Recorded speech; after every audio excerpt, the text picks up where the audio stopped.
Wow.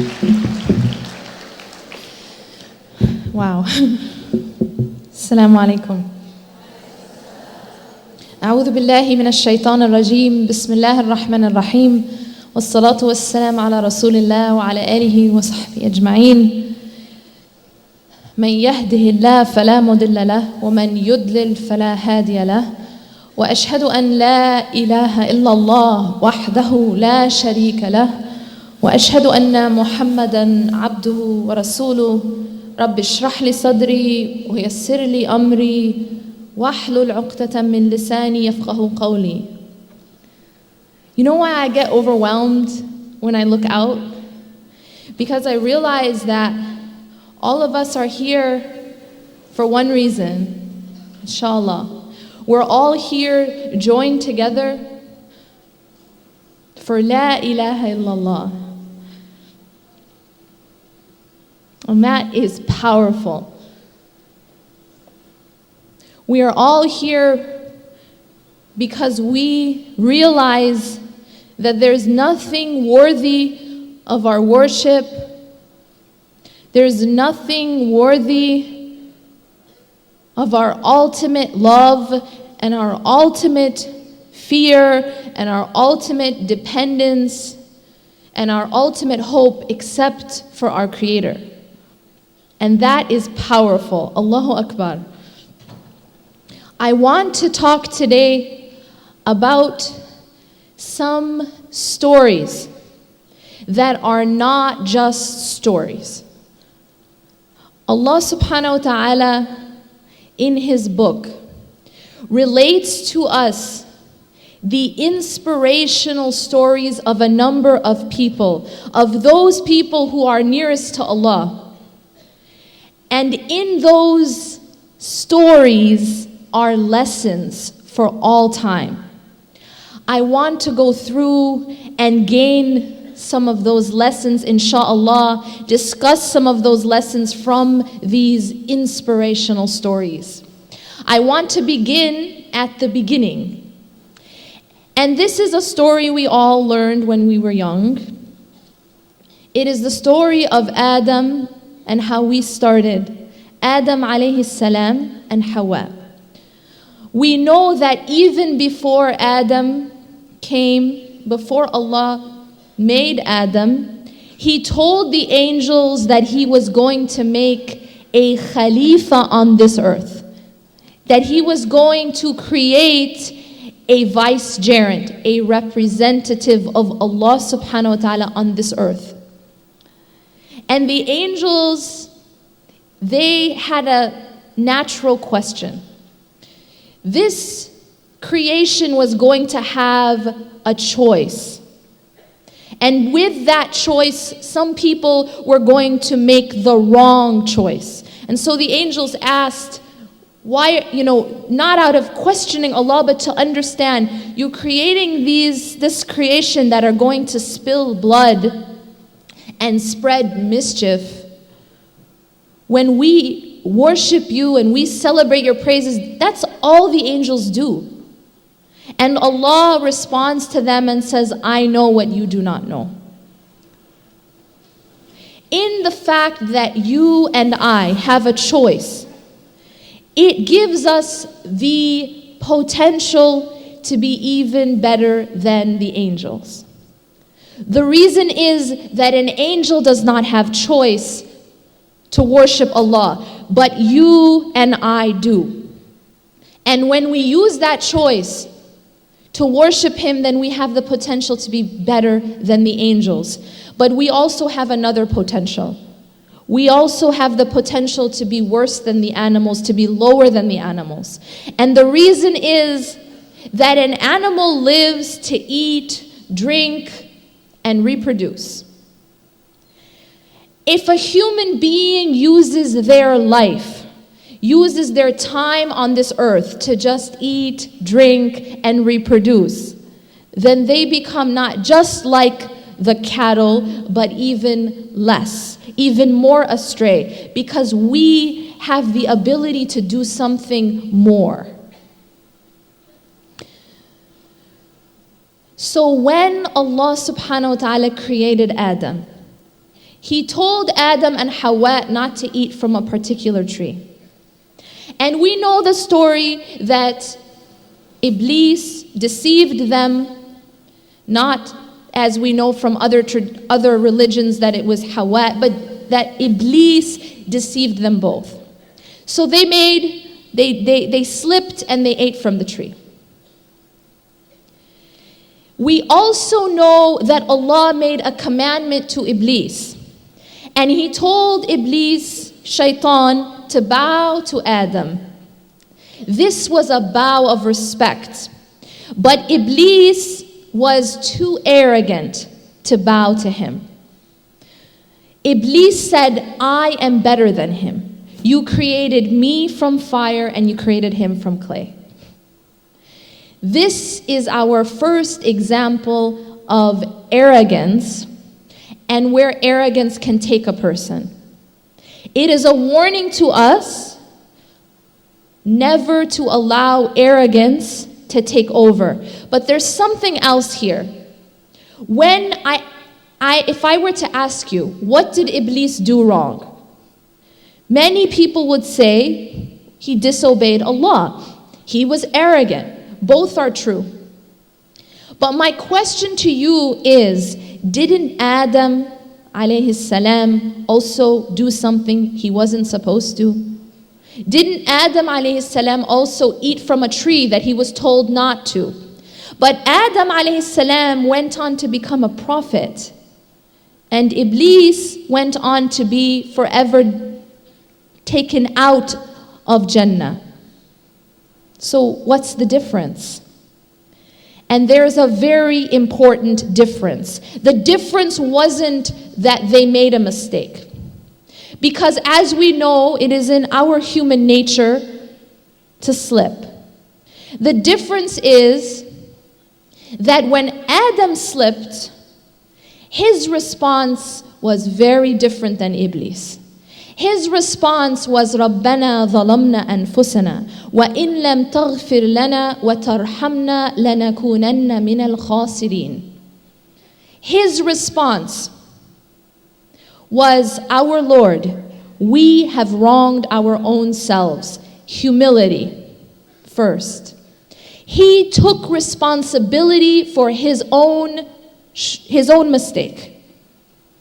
And then he said, وَإِن لَمْ تَغْفِرْ لَنَا وَتَرْحَمْنَا لَنَكُونَنَّ مِنَ الْخَاسِرِينَ. And if you do not forgive us and have mercy on us, we will be among the losers. Humility, repentance, and the understanding of his need for Allah subhanahu wa ta'ala. And you know what happened? Allah forgave him. And Allah sent him to this earth as a messenger. Now look at Iblis. Iblis also did something or didn't do something he was told to do. But look at his response. His response was the complete opposite. His response was, because you, O Allah, have kicked me out. So first thing, is he taking responsibility? He's actually blaming Allah for his own mistake. You have kicked me out. Do we sometimes act like this? We don't take responsibility for our own shortcomings. We don't take responsibility when we make a mistake. We don't respond with humility, but we respond with arrogance. And we want to blame others. This is what Shaitan did. And then he vowed to try to take as many with him as possible to Jahannam, to hellfire, wa'a'udhu billah. Let me ask you this. After Iblis had made the mistake that he made, had he humbled himself and repented to Allah subhanahu wa ta'ala, do you think Allah would not have forgiven him? Allah is Ar-Rahman Ar-Rahim, At-Tawwab. Allah's mercy, He says, prevails over His wrath. But we have to seek it and we have to humble ourselves. This is a lesson for us. Allah told us this story as a lesson for us, not to despair. Because even the word Iblis comes from ablasa, which means to despair. Iblis's ultimate problem wasn't that he was imperfect in his worship per se, but it was that when he was imperfect in his worship, which, jinn and ins will be, he did not humble himself, and he despaired in the mercy and forgiveness of Allah subhanahu wa ta'ala. This is a warning and a lesson for us, to never despair in the mercy and forgiveness of Allah. We will be imperfect, but we have to keep coming back to Allah and seeking His forgiveness. When we study the lives of the prophets, peace be upon them all, we realize something across the board with all of them. And that is that they went through challenges. Their lives were not easy. Do we go through challenges? Do we have times in our life where it's not easy? Can we relate to that at some level, at our level? Not like their level, our level of tests and hardships. What inspiration can we get from their stories? Well, there are different ways to respond when you're hit with a hardship. There are different ways to respond when you're struck with a calamity. One of the problems is that often when we are struck with a hardship or a calamity, we may know, yes, this is a test. But when you're in school and your professor gives you a test, we have this concept in our mind of what a test is.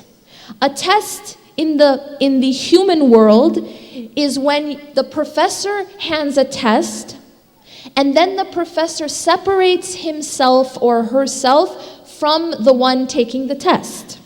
The professor steps back and just watches how that student is going to perform. Is the student allowed to raise their hand and ask for help? You can't raise your hand and say, "Oh, professor, I don't know how to do this problem. Can you help me out?" Because that would be considered cheating. Now, we deal with Allah subhanahu wa ta'ala in a very similar way. When we're faced with a challenge and we know it's a test, we tell ourselves, okay, we brace ourselves and we say, okay, I got this. And sometimes what we do, sometimes we react in different ways, but what we often do is we turn to the creation for help. Our immediate response when we're hit with the hardship is to turn to the created world for help. So for example, that person who's in the middle of the ocean when the storm hits, that person, the first reaction is, okay, let me look for the life jacket. Let me look for the lifeboat. When the life jacket is damaged and the lifeboat is gone, now let me call, SOS, let me call someone for help. This is us when we're in a hardship and we turn to our money, we turn to our false senses of security, we turn to people, we turn to all of these things, and it's only when they all let us down and all the doors close, now that person looks upward, right? That's when we say, Ya Allah, I tried everything else. Instead of turning to Allah immediately, we turn to the created world. And sometimes people, when they're in the hardship, they turn and rely on their own selves. This is that toughening up that happens. You're in the hardship and you become tough. And you say, okay, I gotta be strong. I got this. And you depend on your own self. Because you think that you're not allowed to raise your hand and ask for help. Because this is a test. I'm on my own. That's how we feel. And Allah is watching me to see how I'm going to perform, and I can't raise my hand and ask for help. This is completely missing the point. The very reason why Allah gives us that test, the very reason why He gives us those challenges is so that we raise our hand and ask for help. It is so that we turn back to Him and we acknowledge, as Adam alayhi salam acknowledged, that we are in desperate need for Allah. And without Allah's help, we will be among the losers. Without Allah's mercy and forgiveness. When we examine the stories of the prophets, peace be upon them, how did they respond? Yunus alayhi salam. Yunus alayhi salam was in such a situation. Now, have you ever felt trapped before? Maybe trapped by financial problems, trapped by relationship problems, trapped by problems at work, trapped by problems with your friends, health problems. Yunus alayhi salam was really trapped. He was not only was he stuck in the middle of an ocean, he's not even on a boat. He's inside the belly of a giant fish or whale. He's inside of the dark ocean. So he is in a trap upon trap. What does he do? Does he say, okay, I got this?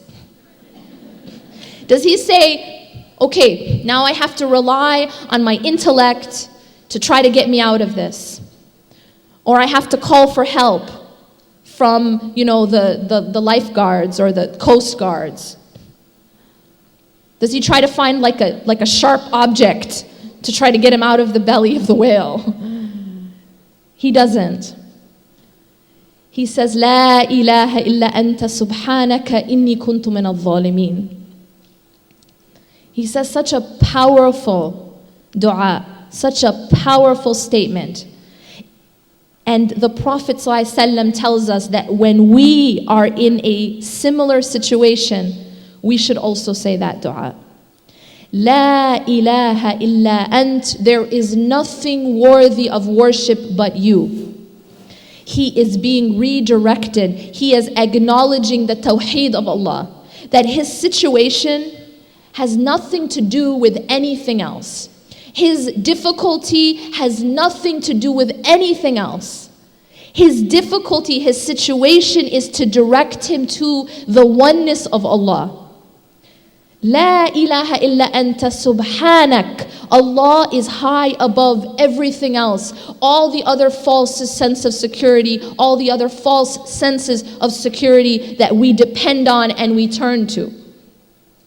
Inni kuntu min al-zalimin. Indeed, I was among the wrongdoers. Again, humility. Acknowledging his own desperate need for Allah. That is the response in hardship. That is how we respond. And it is because of that dua. And Allah tells us something very interesting in the Qur'an. He says that had he not done that, had he not had this response, he would have stayed in there until the end of time. And Allah doesn't ever tell us anything without a purpose. What can we learn from that? We will not get out of our situation. Our external situation will not change until we change what's inside ourselves. Until we realize that it's about Allah, that it's about turning back to Allah, that it's about acknowledging La ilaha illa ant in your life. And because he did that, Allah saved him from his situation. Allah freed him. When we look at the example of Musa alayhi salam, even while before Musa grew up and became a prophet, we see the story of Musa from childhood. And in this is a very powerful lesson. Allah tells us that during this time, Musa alayhi salam lived at a time when the tyrant Fir'aun was killing babies. And Musa's mother was afraid for him. So what happens?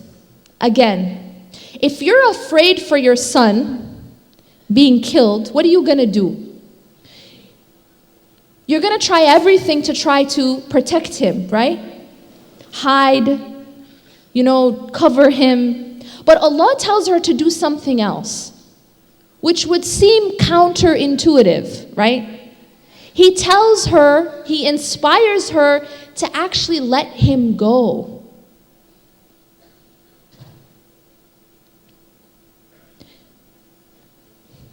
To actually let him go and put him in the river. Can you imagine for a moment the amount of trust that you would have to put your child in the river?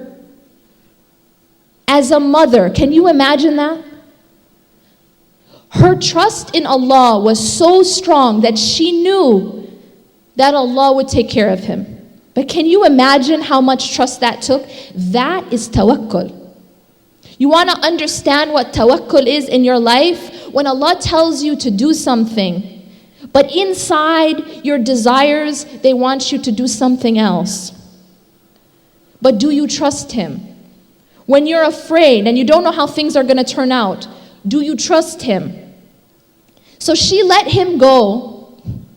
And it's a very, very deep lesson. That when you give up something for the sake of Allah, when you let go of something for the sake of Allah, Allah always brings it back to you in some other form. In a better form, in this life, in the next life. But it takes trust. So she lets him go in the river, and look at the wisdom of Allah subhanahu wa ta'ala. Allah, just to show us His power, to protect us, to protect His creation. He was raised in the very house of the tyrant, in the mouth of the lion, in the house of Fir'aun, and Allah protected him. See, we think that, we go to all these lengths to protect ourselves and our families. If Allah is protecting you, even in the house of the tyrant, of the murderer, you will be protected. If Allah is your protection. Allah protected him there. But something amazing happens as well. Allah doesn't leave that woman. Allah doesn't leave that woman who put her trust in Allah. Allah returns Musa alayhi salam to his mother. That's a lesson. Allah tells us there's a lesson. And it's so beautiful because Allah says that the reason He returned Musa to his mother alayhi salam, لِكَيْ لَا تَأْسَوْا. Allah tells us that the reason He returned Musa to his mother, لِكَيْ لَا تَحْزَنْ لِكَيْ لَا تَحْزَنْ, so that she wouldn't be sad. Can you imagine that Allah cares that much about the sadness of one woman? Like, we sometimes feel like no one really cares about how we feel. When you feel sad and you feel like no one cares, Allah cared that much about the sadness of one woman. He speaks about in the Qur'an. He makes history happen because of the sadness of one woman. لِكَيْ لَا تَحْزَنْ. So,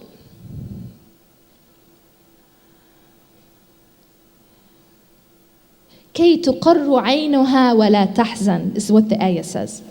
So that her eyes, so Allah subhanahu wa ta'ala would give her, so that, the coolness of her eyes, He would give her that, and that she would not be sad. And there's another reason that Allah says, وَلِتَعْلَمَ أَنَّ وَعْدَ اللَّهِ حَقٌّ. and so that she would know that the promise of Allah is true. So powerful. He returned Musa to her so that she could be happy, and so that she wouldn't have to be sad, and so that she would know that the promise of Allah is true. What's that promise? That promise is when you put your trust in Allah, when you let go for Allah, He'll bring it back. Allah will always reward you and take care of you and replace what you give up for His sake with something better. Wallahi, it's the truth. Musa alayhi salam was trained by Allah subhanahu wa ta'ala. Allah says that He raised him. لِتُصْنَعَ That Allah says Allah was training Musa alayhi salam. At the very beginning of his training, as we're told in Surah Taha, Allah addresses Musa alayhi salam directly. And He tells him a few things. First, He introduces Himself to Musa alayhi salam. That I am Allah. And I am your Lord. And then immediately Allah tells him, فَأَقِمِ الصَّلَاةَ لِذِكْرِي. This shows us the importance of salah, the importance of dhikr, the importance of remembering Allah. This is one of the first commandments given to Musa alayhi salam.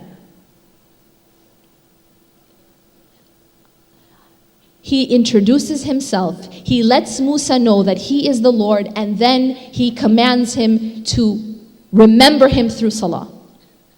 We need to understand that that is the foundation of our relationship with Allah. And you can't be successful in whatever it is that you are assigned to do on this earth without that. What was Musa alayhi salam's assignment? His assignment was to go to Pharaoh. But before he could go to Pharaoh, before he was told to go to Pharaoh, he was told to remember Allah and to establish prayer for his remembrance. That's how important it is. And then Allah further trains Musa alayhi salam. He asks him, مَا تِلْكَ بِيَمِينِكَ يَا Musa? What is in your right hand, O Musa? And Musa alayhi salam replies, هي عصاي أتوكأ عليها. It is my staff and I lean on it. So powerful. Commentators say that he was leaning on the means. He was leaning on the means like we do. Depending on the means. The creation. The staff is just a creation. So what does Allah tell him to do? Throw it. Throw it. And when he threw it, he saw that it became a snake. What can we learn from that? The creation can either be a staff that supports you or a snake that bites you. And it is in Allah's hands which one they are.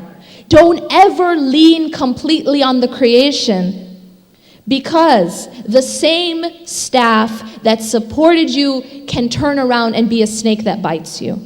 This is the nature of the creation. The creation is not Allah. It doesn't always have your back. It isn't always going to hold you up. It isn't always going to be the same. It's always changing and it flips. Allah is teaching him. But then He tells him to take it back.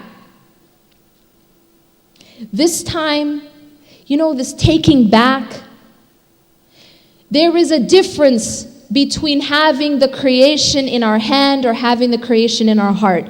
Are we ultimately dependent on the creation? Now Musa alayhi salam takes it back and it becomes a staff again. But this time when he takes it back, and he says, I'll put it in its original form. All of this is in the hands of Allah. The people who help you today and then hurt you tomorrow, they can help you again the next day. This is all in Allah's control. They love you today, they hate you tomorrow, they love you again the next day.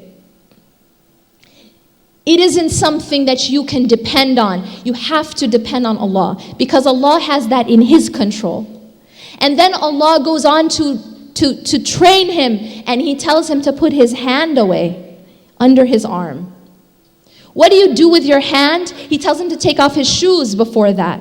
What do you do with your shoes? Commentators say that all of these things, his hand, his staff, his shoes, are all part of the means, part of the things that we use, the tools of this life that we use, of the created world. We can use them, but we should never depend on them.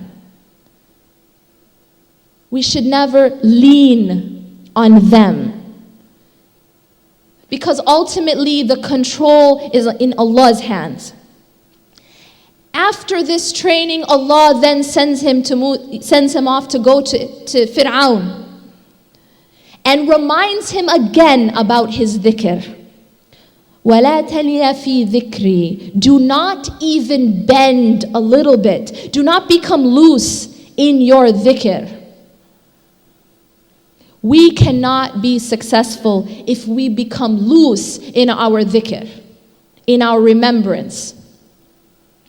We can't even bend in it. We have to remember Allah and remember Him a lot. Kathiran, a lot. Now if you fast forward, you see something else amazing that happens with Musa alayhi salam. Now he got all this training from Allah. Allah raised him. Now Musa alayhi salam is put in a situation. He's trying to escape Fir'aun and his army with Bani Israel, and he ends up at the Red Sea.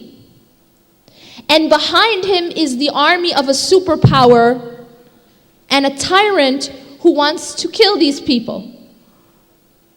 And in front of him is this blockade of a Red Sea. Can you imagine this situation? Have you ever felt trapped before? He's trapped. He's trapped. And it's closing in on him. And if we're in that situation, what would we think? We would respond most probably very similar to how Bani Israel responded. Inna la mudrakun. We will surely be overtaken. They freaked out.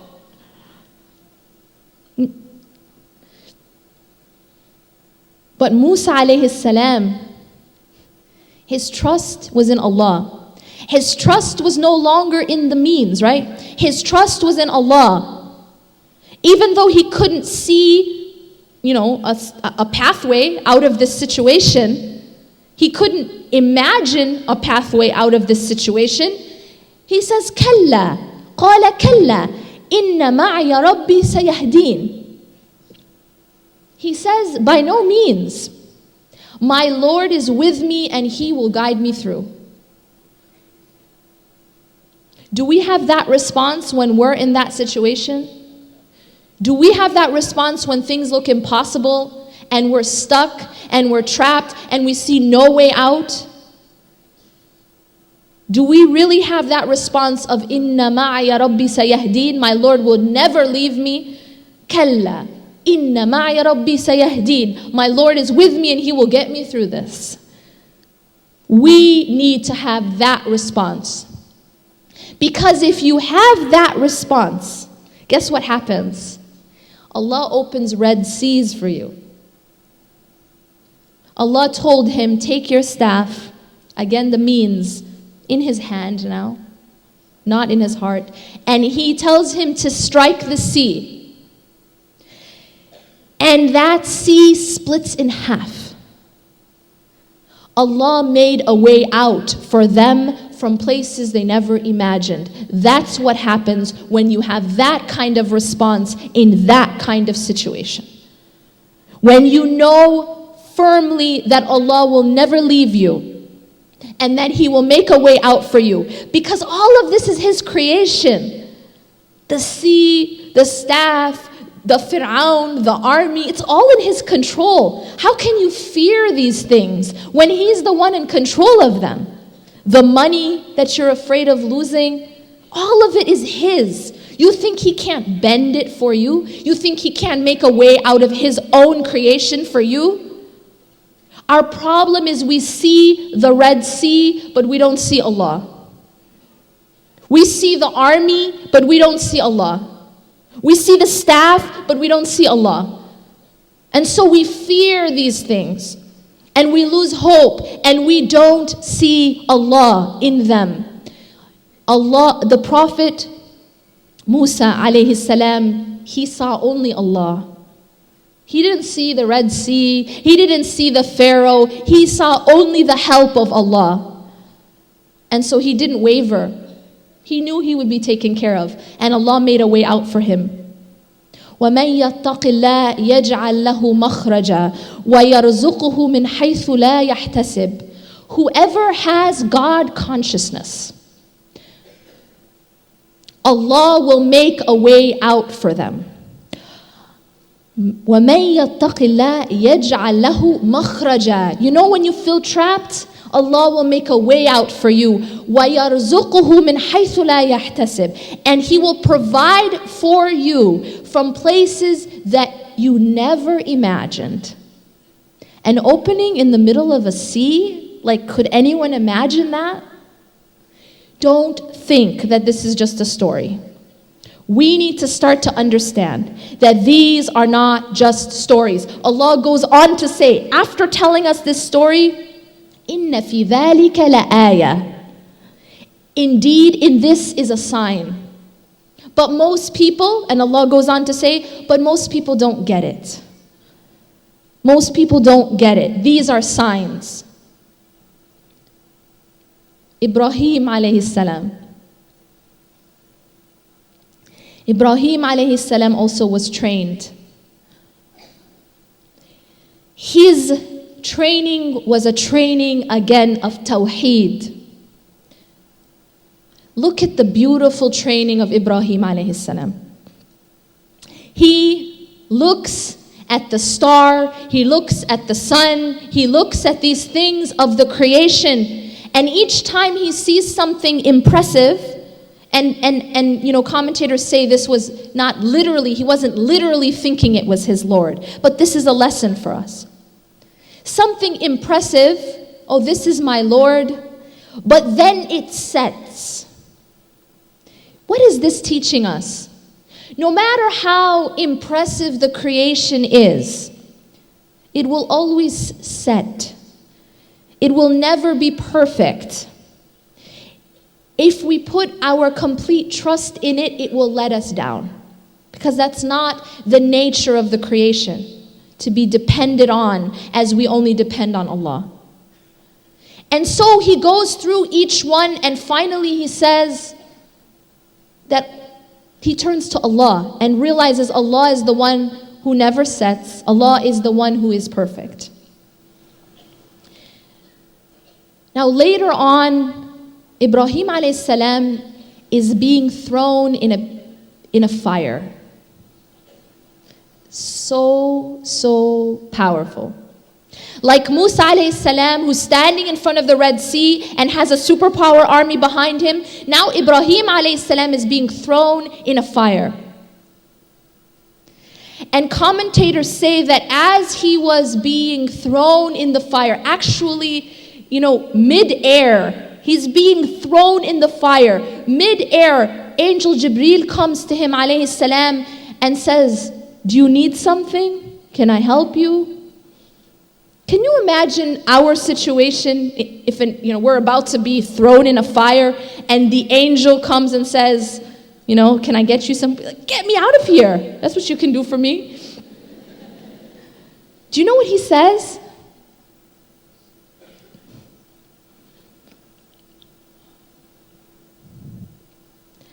أَمَّا إِلَيْكَ فَلَا. From you? No.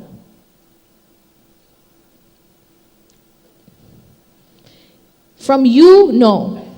That was the degree of his tawheed. He's not even asking for help from Angel Jibreel. He says, no, from you, no. His tawheed was such a high level that he knew Allah would get him out of it. Allah's got me. I don't even need help from Angel Jibreel. 𝐁𝐿𝐒𝐒𝐒 فَلَا. Do we have that type of response when we're in trouble?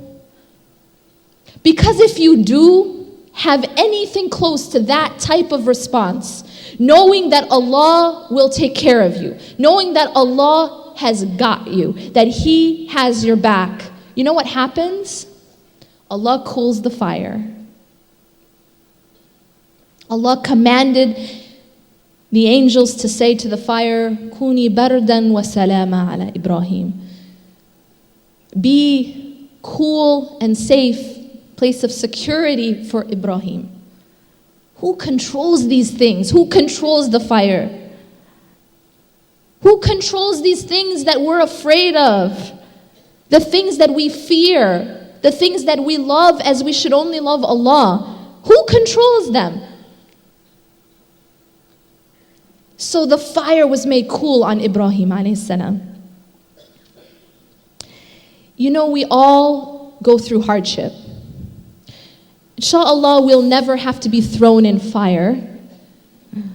However, we have social fires, we have emotional fires, we have financial fires, we have psychological fires, family fire. We have all of these types of fires.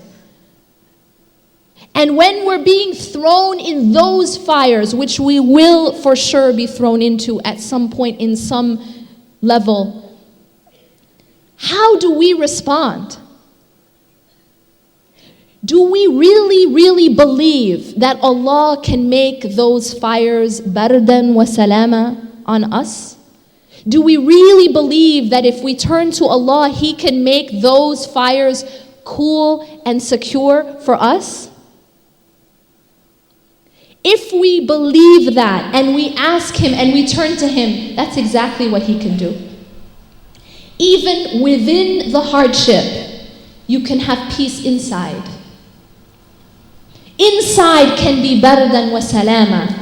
Inside can be cool and secure. Even when outside all you see is fire. It doesn't have to burn you. It doesn't have to harm you. It doesn't have to kill you. It's all in Allah's control. But where is our heart turning? Where do we turn for help? Where do we turn for security? Where do we turn for refuge? He wouldn't even turn to Angel Jibreel alayhi salam. 𝐁𝐿𝐒𝐒𝐒 فَلَا. It's Allah. This is La ilaha illallah. And then Ibrahim alayhi salam, his training continues. He gets older and he's trying and he wants a son for so long. Finally, Allah gifts him with a son. And then what happens? This was perhaps the most beloved person to him.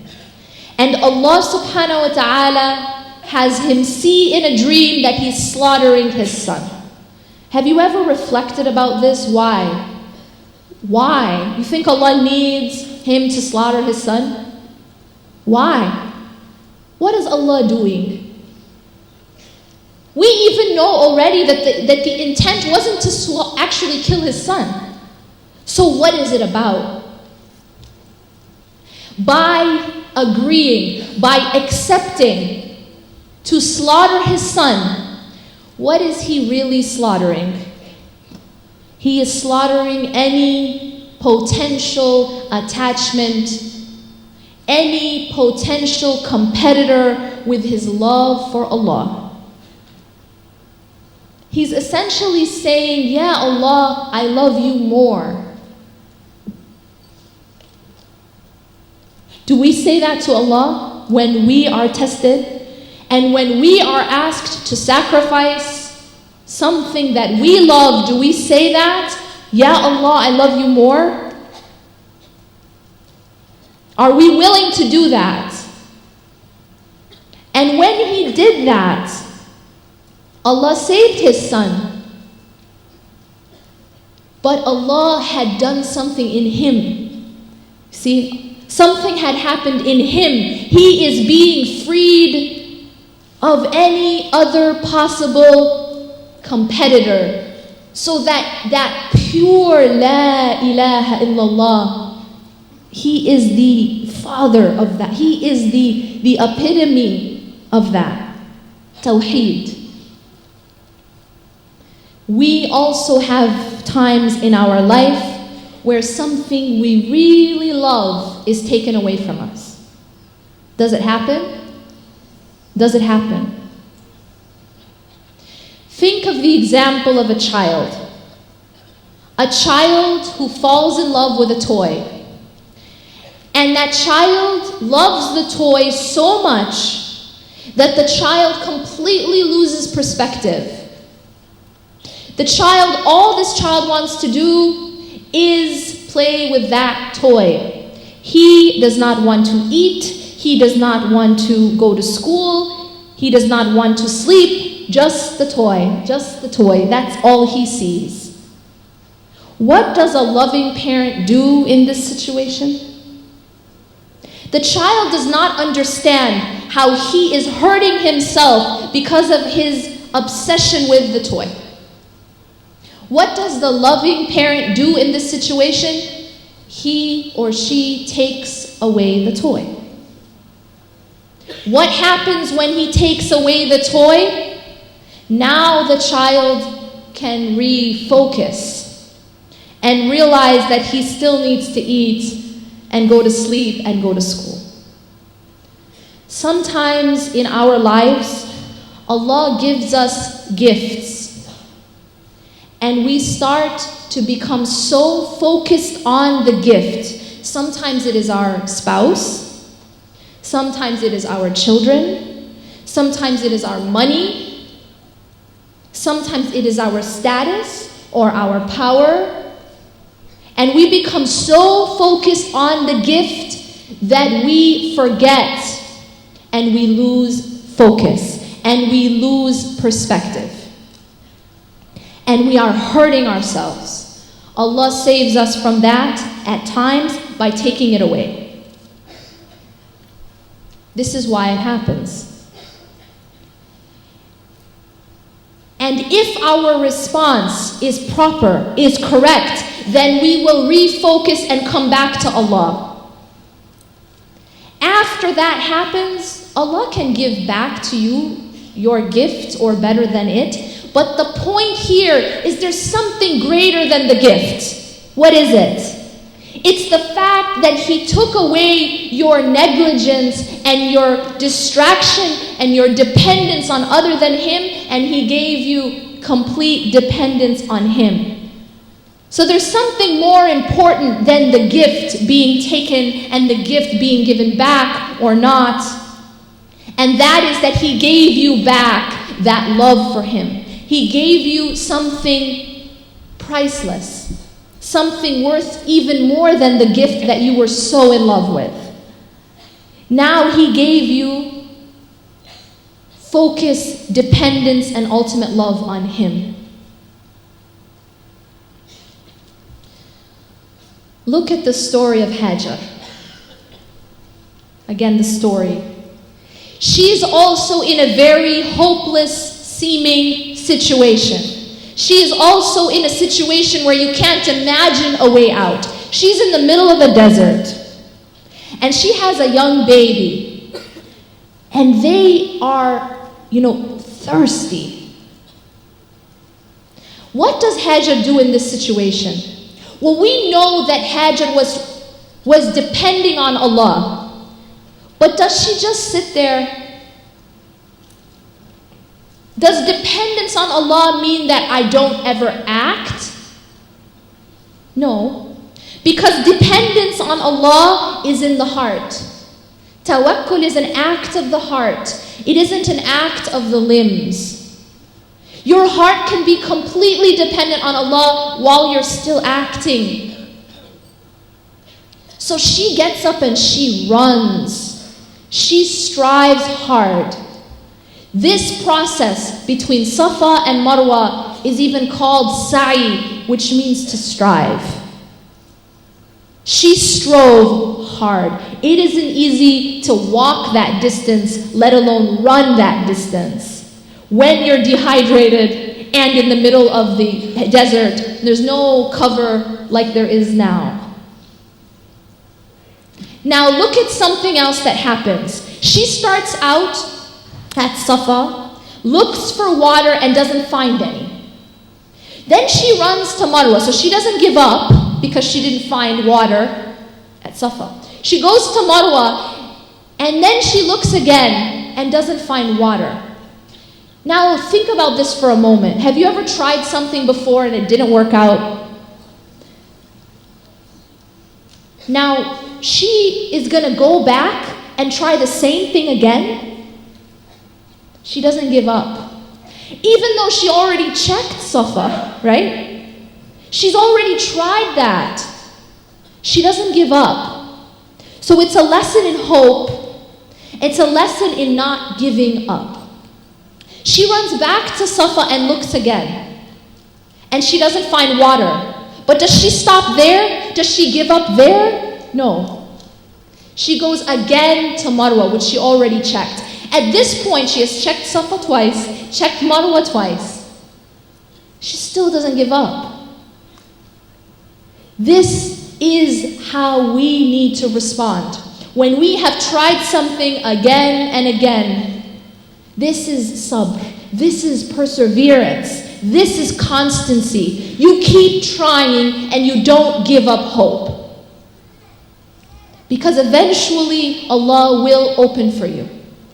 And after 7 times, Allah sends a miracle. And the water comes from the desert. Now let me ask you a question about effort, about cause and effect. You know, sometimes we think that it's because of my efforts that something happens. Right? It's because of my righteousness that I am, a good Muslim. It's because of me. It's like Qarun, who said, I have all of this money because of a knowledge in me. We think it's our own hard work and our own efforts that give us what we have. And we don't realize that it's a gift from Allah. When you run 7 times between 2 hills, does water come from the sand? Is that a cause and effect? When you take a stick, no matter how big the stick is, and you strike a sea with it, does it split? No, it doesn't. But you still act. Musa ﷺ still had to take an action as part of his ibadah because Allah told him to. Not because he's going to make the sea split by his action. Allah makes the sea split. Allah makes water come from the sand. But we still have to act. He still had to strike the sea and she still had to run. So in our lives, yes, we act and we try hard and we don't give up and we keep striving, but we realize where the result comes from. The result does not come from me. The result does not come from my efforts, my actions, my deeds. The result comes from Allah. Even Jannah. The Prophet ﷺ said, no one will enter Jannah just by his deeds. And they said, even you, O Rasulullah, if there was anyone to enter Jannah by his deeds, it would be the Prophet ﷺ. He said, even me, if it were not for the mercy of Allah. Everything comes from Him. It is not my efforts that make anything happen. However, I still have to exert effort. And I still have to act. And I still have to do those deeds because they are part of my worship. And I was put in existence for only one reason. وَمَا خَلَقْتُ الْجِنَّ وَالْإِنسِ إِلَّا لِيَعْبُدُونَ. Allah tells us that the only reason that jinn and human beings were created was to fulfill ubudiyya, to be a abd to Allah, to be a slave to Allah, But please realize that when you enslave yourself to Allah, you're not like a human slave. You're not like a slave to a human being. When you enslave yourself to Allah, you are actually freeing yourself. And so the most accurate translation of abd, of Allah, is the free person. Like the companion said, I have come to free you from the servitude to the slave and bring you to the servitude of the Lord of the slave. So Allah has created us to free us through that ubudiyyah. It is part of my ubudiyyah to act. It is part of my ubudiyyah to act. But while I am acting, my heart is facing Allah.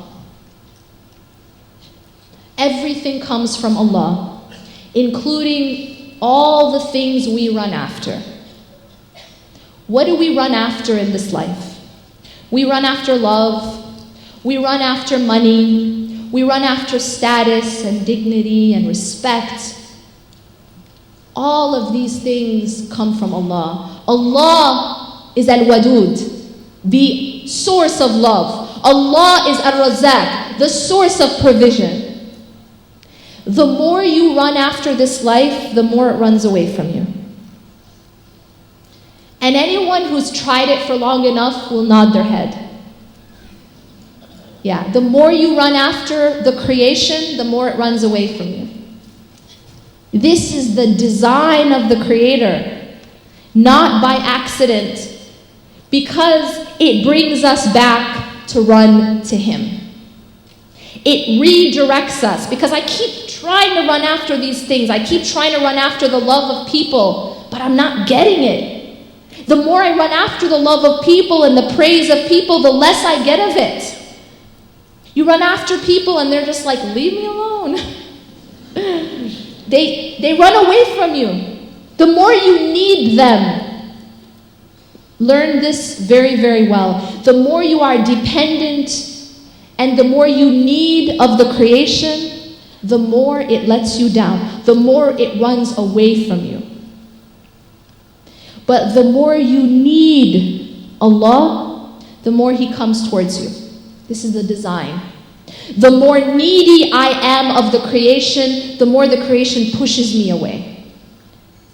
The more needy I am of Allah, the more Allah comes to me. This is the design of the Creator. You know how you have those friends that you would maybe classify as needy? No one likes that, right? It's like one of those people you just want to avoid, am I right? Right? It's not something we are wired to be attracted to. We are repelled from that. Someone is too dependent. Someone is too needy, because we're supposed to be doing that for Allah, not for the creation. Love. We think that the more we run after the love of the people, the more we get it. But actually, that's completely wrong. Love comes from Allah. And I will end, inshallah, with this beautiful hadith about where love comes from. Because I think at the end of the day, that's what we all want. That's in some way or another. We want approval, we want respect, we want love, we want acceptance. Everybody wants that. Allah tells us that when He loves a servant, He calls out to Jibreel alayhi salam, and He says, "Oh Jibreel, I love so and so, so love him or her." And then Jibreel alayhi salam calls out to those in the heavens, "Allah loves so and so, so love them, love him or her." And so they love them. And then acceptance is put for that person on this earth. You see how the formula works? You don't get the love of the people by running after the love of the people. You don't get anything from the people, from the creation, by running after the creation. You get from the creation by running to Allah.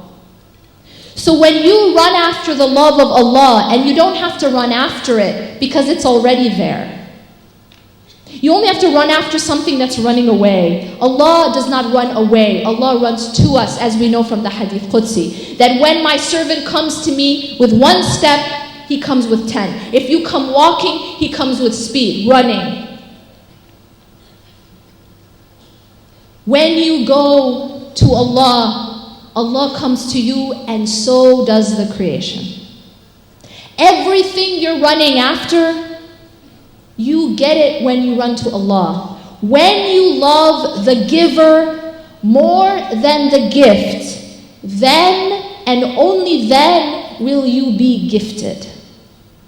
When you love the giver more than the gift, then you will be gifted. أقول قولي هذا واستغفر الله لي ولكم إنه غفور رحيم. سبحانك الله بحمدك نشهد أن لا إله إلا أنت نستغفرك ونتوب إليك. والسلام عليكم ورحمة الله وبركاته.